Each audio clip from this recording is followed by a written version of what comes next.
So, the trailer for 28 Years Later dropped a couple weeks ago, and man, I am stoked.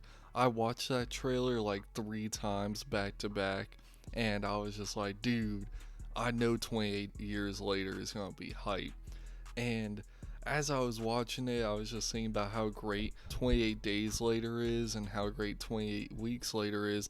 I just can't help but be excited. But one thing I noticed was that the trailer like freaked me out. And for a while, I couldn't actually figure out what freaked me out about the trailer. It's just, I remember watching it and literally like kind of feeling goosebumps across my arm. And so, after thinking about it and watching it a couple more times, I realized it was the audio. And when you listen to the audio, you hear this weird guy talking about boots walking around and soldiers going crazy and stuff. And I was listening to it, I'm like, man, what is this? And so, that is what we are discussing in this video today. The audio you heard in 28 Years Later is a recording of Rudyard Kipling's poem Boots. The poem was first published in 1903 in his collection The Five Nations, and Boots is about the story of 60,000 British soldiers marching in the Second Boers War. This war was a conflict fought between the British Empire and the two Boer republics, the South African Republic and the Orange Free State, over the empire's influence in southern Africa. This war lasted for a couple years and it led to a lot of deaths. And after the war, Rudyard Kipling wrote a poem about it. A couple years later, after writing the poem and publishing it, the version we hear in 28 Years Later is from 1915, read by American actor Taylor Holmes, and it's become a infamous recording used in Call of Duty Black Ops 6 and the 28 Years Later trailer. But what makes this poem so infamous, and why is it that it freaks us out? Well, the reason it became infamous was due to its use in SEER. SEER stands for Survival, Evasion, Resistance, and Escape. SEER was created during World War II by the British, and it was a concept that developed due to the need for training soldiers how to survive living in the POW camp conditions. So, what they did was they do a bunch of exercises and different things to train soldiers on how to survive the difficulties of being in a foreign country as a prisoner of war. Now, from my research, I've learned that many times the recording of Boots would be used and it would just be played on repeat for hours and hours on end while the troops were training in SEER camps and in confined spaces and wherever they were at. And we know this because of a man named Ward Carroll. In 1984, Ward Carroll was a F 14 radar intercept officer when he underwent the SEER training. They detained him in a small cell and forced him to listen to propaganda, a wailing saxophone, and this poem. And this was his quote on it when asked about it. You just don't want to hear it anymore. You're like, I'm begging for some other thing, and so they're just trying to wear you down. It's sort of a form of torture. It was effective in that you totally lost any sort of training scenario perspective. You really felt like you were a prisoner of war.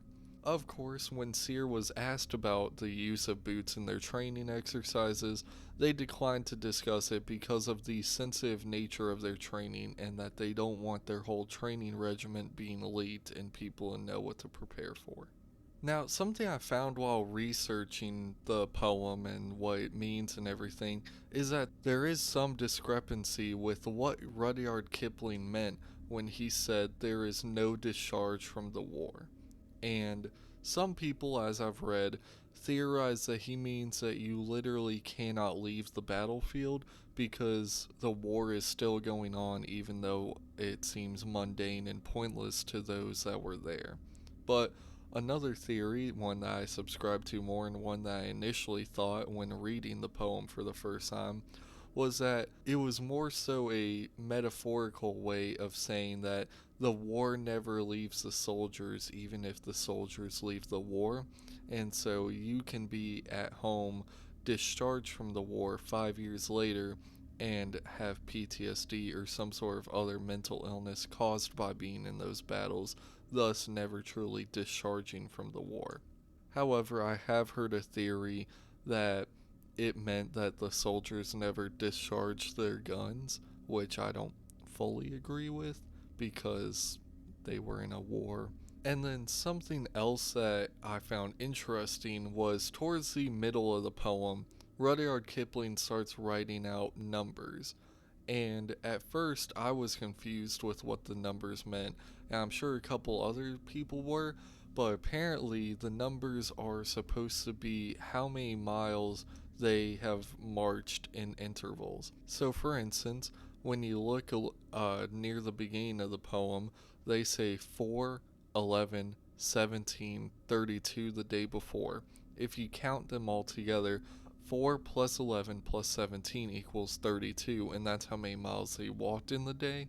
And the spaces between 4, 11, and 17 were the times that they were resting. Another part that I wanted to talk about was when the poem goes, don't, don't, don't.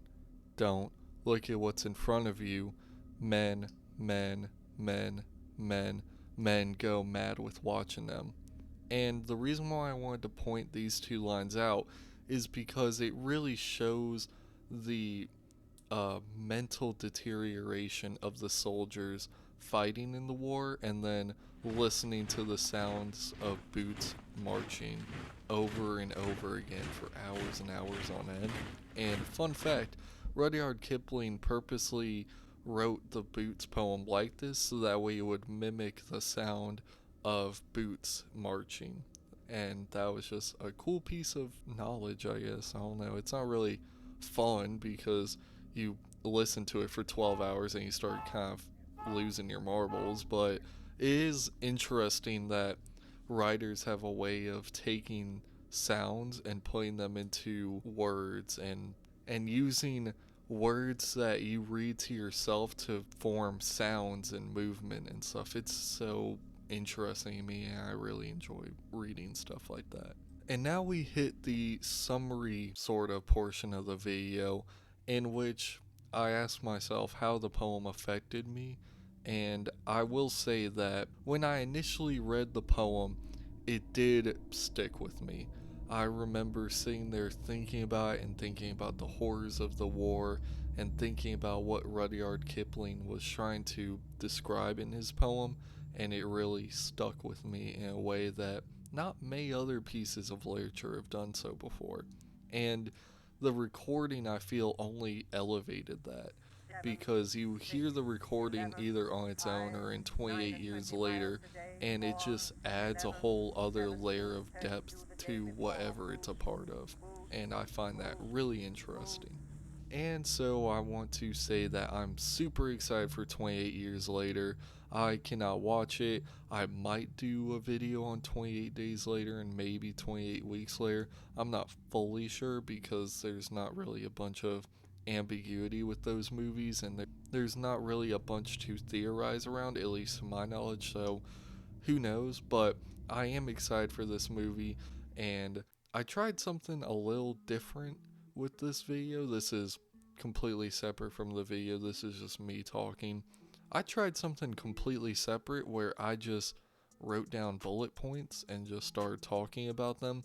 And of course, I edit out the parts where I'm just like, and breathing or whatever. But I did want to try something new because I noticed that it does take me a long time to create videos through the scripting and the recording and the editing and such, and I still enjoy it. It's a very time consuming thing. And so I want to know what you all think. Do y'all think I should just stick with scripts or keep trying out these bullet point sort of videos and keep going from there? I don't know, just let me know. And as always, I hope you enjoyed the video. I hope you found something interesting about this poem. I at least did. I thought it was a really cool poem, or cool's not the right word. I thought it was a really interesting poem and I really enjoyed reading it. And so I hope you all have a great rest of your day, night, morning, afternoon, whatever time it is. And I will see you all in the next video.